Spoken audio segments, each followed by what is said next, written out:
the October 28, 2016 memo about Hillary Clinton. The Clinton campaign says that memo is why they lost the election. So Comey says it's hard to believe that Strzok was in league with Clinton and against Trump. Comey said yesterday in the hall and behind closed doors on Capitol Hill that he had confidence in the FISA process and the warrant to surveil Carter Page. But when asked who would sign off on the investigation of a major political campaign, Comey said he didn't know. Comey also said that he felt that President Trump asked him to halt the probe during their February 2017 meeting. Comey says that's why he wrote his memorandum. In addition, Comey says that President Obama did not ask him to investigate the Trump campaign. Now, this isn't over. Comey appears before the committees again on December 17th. Also, former Attorney General Loretta Lynch is due within a few days for an interview. Still, many conservatives aren't satisfied with this investigation. Republican Florida Representative Matt Gaetz says the way the committees handled this reminded him of, quote, the death rattle of Republican oversight. Jeanine? All right, Chad, thanks so much. My Sure. next guest serves on both the House Judiciary and Oversight Committees, and he had a front-row seat for Jim Comey's closed-door testimony. Congressman Jim Jordan joins me now. Congressman, thanks so much for being with us. You bet. All right, so you were in the room at the time. Yep. 245 times, Comey, who was the head of the FBI in one of the most important cases in American history, a FISA warrant that was funded by the Clinton campaign and Hillary Clinton to spy on someone working in the Trump campaign, and that's the least of it, says he doesn't really know or remember that part of it. Did you believe him? Well, you're right. 245 times he says, don't remember, don't recall, and don't know. What was most, I guess, the biggest takeaway for me was the don't know part. Specifically, he didn't know much about Christopher Steele, the guy who they used his work product, the dossier, to go get the warrant to spy on the Trump campaign. He didn't know, he never met Chris Steele. Didn't know the relationship that Christopher Steele had with Bruce Orr, specifically that Christopher Steele was passing information to Bruce Orr, who was then giving it to the FBI. Didn't know that Christopher Steele was terminated for talking to the press. Didn't know he had talked to the press. Didn't know they continued to work with Christopher Steele after he had been terminated and continued to get his information. So I was mostly struck by that. Here's the key player, the guy who put together the dossier that was the basis for getting the warrant, and you didn't know anything about him. I find that hard to believe, but those were his answers yesterday. Well, you know, clearly he and his lawyer went over all of the areas where he could possibly contradict himself from other hearings, other sworn testimony, from his book, and a number of interviews. But for a case of this significance, when he actually went to the President of the United States to talk about an unverified dossier, so from the time that he heard about it, the time that he approved the warrant in the FBI, and he had to do it, you and I both know it, at least 2,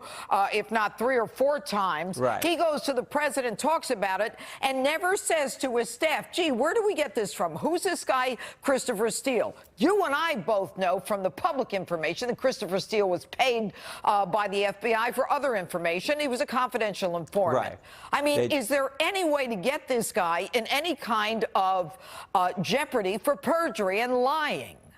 Well, no, I think you make a good point, because remember, on January 6th of 2017, he goes to New York and briefs President-elect Trump about the salacious and unverified dossier. So he thinks it's important enough to brief the president-elect, but yet he doesn't know anything about the guy who wrote it. Doesn't know that, for example, Christopher Steele told Bruce Orr, who then told the FBI that Christopher Steele had said he was desperate to stop Trump from being president. That was what Bruce Orr conveyed to the FBI. He doesn't know any of that information, but yet he's going to brief the president-elect about this. And as we know, what happened after that meeting on January 6th in New York, it was quickly leaked. CNN and BuzzFeed all then printed the entire dossier for the public to see. So that to me was hard to figure out. Like, how did you not know anything about the guy who was your main source for this whole thing? It's not only that, Jim. Listen, you know, anybody who has been a prosecutor, who's the head of the FBI, he is a political operative, and I'm going to talk about this in my open in a few minutes.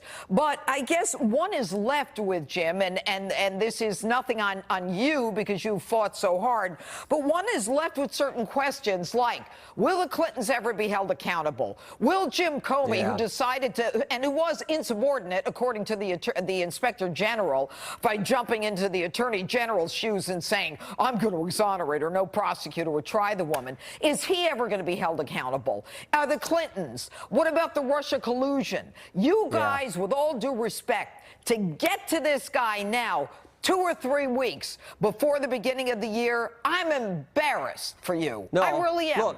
Look, it should have happened a long time ago. So why didn't it? Jim, why didn't it? You're a fighter. I know, and we've been pushing for it, and I tell you what we're pushing for now, Judge. Jim, who stopped you? Ultimately, it's the House leadership and it's the chairman who decide these things. But remember, Judge, what we have to do in the next few weeks is we have to get Rod Rosenstein in front of us. Because remember, it's now been almost 12 weeks since the New York Times reported that Rod Rosenstein said to subordinates in the Justice Department that he was thinking about wearing a wire to record the president and thinking about invoking the 25th Amendment, and we've yet to ask him question 1.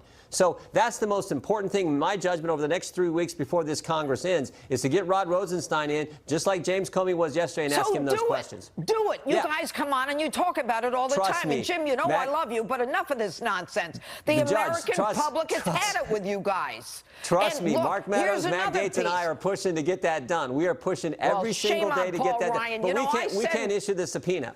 Okay, I said right with Obamacare, Ryan should have been gone, and I took a lot of heat for it, and that was a year and a half ago or whatever it was. All right, this guy doesn't have the president or American people's interests at heart. Let me ask you one more question. Sure. So, Jim Comey decides that he's going to come out of the meeting with the president, take all these notes, leak them to his friend at Columbia Law School who's a non-government employee. I mean, this sanctimonious, holier-than-thou egomaniac who has to be at the center of everything. He's used to keeping this stuff close to the vest because he's part of and in charge of the deep state, and he's going to get away with it, isn't he?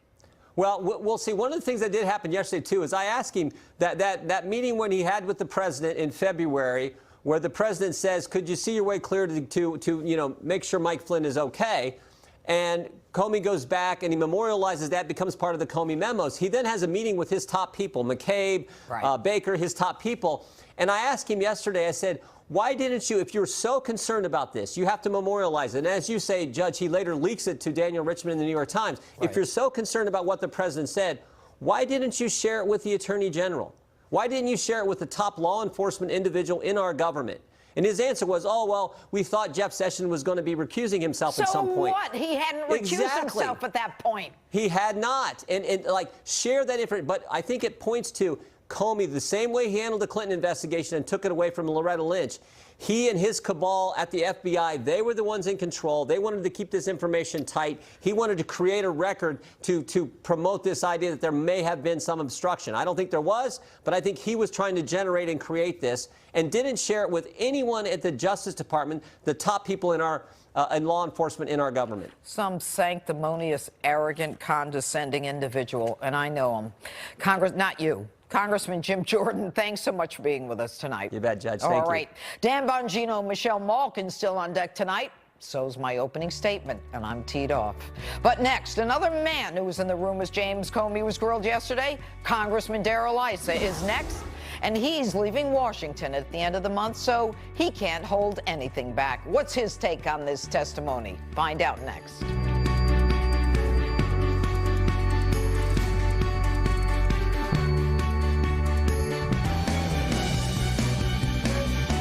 Welcome back. As we continue to follow several developing stories here on Justice, including the release of transcripts of James Comey's meeting with lawmakers yesterday and new information from Robert Mueller regarding Michael Cohen and President Trump.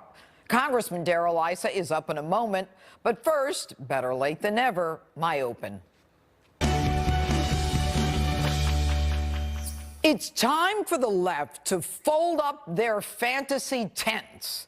If they hate Donald Trump so much, maybe they should focus on winning the 2020 presidential election instead of this Russia collusion delusion nonsense that's been wasting our time, our money, and dividing our nation for the past 2 years. The nonstop personal vendetta against the president by Mueller and his rabid team of Trump-hating prosecutors, breathlessly reported by the Trump-hating media at every turn, is so intense that they proudly beat their leftist chests every time they issue an indictment against someone, anyone, most of whom are living in Russia and will never be brought to justice here or anywhere else for that matter, or have been indicted for events that preceded Trump, or for lying to the FBI, which we later find out wasn't even considered a lie by the FBI agents, or is so serious that one guy got a whopping 14 days in jail. Bottom line, none of the indictments the special counsel has brought has tied the president to Russia. But you wouldn't know it from these guys. A lot of paper here tonight, but the one thing that jumped out at me is the President of the United States, individual one, directed a crime. So right now we have a sitting President of the United States who committed 2 felonies while running for president. And so if history means anything in the Trump era, if precedent means anything in the Trump era, Donald Trump must be impeached because of the crimes prosecutors say he committed in the Michael Cohen case. Robert Mueller is essentially then saying, here, Congress, here's an impeachable offense, you decide. I think what this totality of today's filings show that the House is going to have little choice the way this is going other than to start impeachment proceedings. So did the president direct a felony? If Michael Cohen, who is probably one of the most flawed prosecution witnesses I've ever seen, and that's saying something, is relied upon to prove beyond a reasonable doubt that Donald Trump circumvented campaign finance laws, they might just as well be whistling Dixie up the Mississippi. Permit me. Number one, if the president directed any payment, why? What was his state of mind? What was he thinking? What wasn't he thinking? Do you really think Michael Cohen knows? Maybe he didn't want his wife to find out. Maybe he didn't want his family to find out. Maybe he was trying to prevent any tarnish on his brand. Or maybe to simply get the woman off his back. It wouldn't be the first time a high-profile person paid to get rid of a nuisance lawsuit. Now, there is a presumption of innocence in every criminal case and every criminal investigation, and never a presumption against that without evidence that acts are done for purely criminal reasons. And don't forget, it was citizen Donald Trump's money that was used and not campaign money for whatever might have occurred before he was president, unlike another president impeached for acts that occurred with a young intern in the Oval Office while he was president.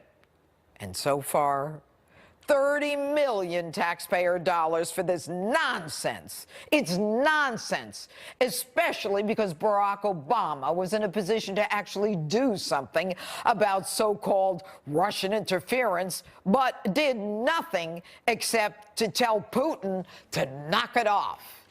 And even that I don't believe.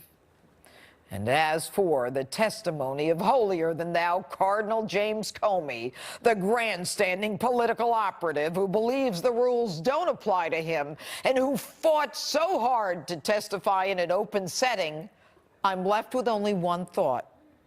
Jim, why the hell did you want your testimony before House and Judiciary and Oversight Committees to be in public? Jim, you readily admitted almost 250 times that you didn't recall or didn't remember. Honestly, it would have been and is less embarrassing for you to do it behind closed doors. But Slippery Jim says he doesn't remember important facts about the most important FISA case in American history that required his approval. He states it doesn't matter where the fake dossier came from. Yet, he still has total confidence in the FISA process that he corrupted. Now, I don't have to go over this again. Comey's been found by the Inspector General to have mishandled the Clinton email investigation, to have lied before Congress, not about exonerating Hillary, before the investigation was done, and to be an admitted leaker of sensitive information that he wanted to get to the New York Times through his friend. And when asked if he would have fired the lovers on his staff, Peter Strzok and Lisa Page, who openly communicated their hatred and disdain for candidate Donald Trump, yet all the while investigating him, Comey states he can't answer in the abstract. He doesn't deny he would have allowed them to stay on the Clinton investigation in spite of their hate, as long as they gave an explanation. No surprise, Jim, since you're a pal of the Clintons. But most shocking is Comey's role in the theater of the absurd. A fake dossier paid for by a woman who's his friend running for president. And he's best friends with the special counsel in charge of the case. And he doesn't remember key details like the party who funded it, in the most blatant display of public corruption and personal political cover in American history. Shame on you, Jim. And that's my open. Tell me what you think on my Facebook and Twitter, #JudgeJeanine. Congressman Darrell Issa, who serves on both the House Judiciary and Oversight Committees, was there for Comey's testimony.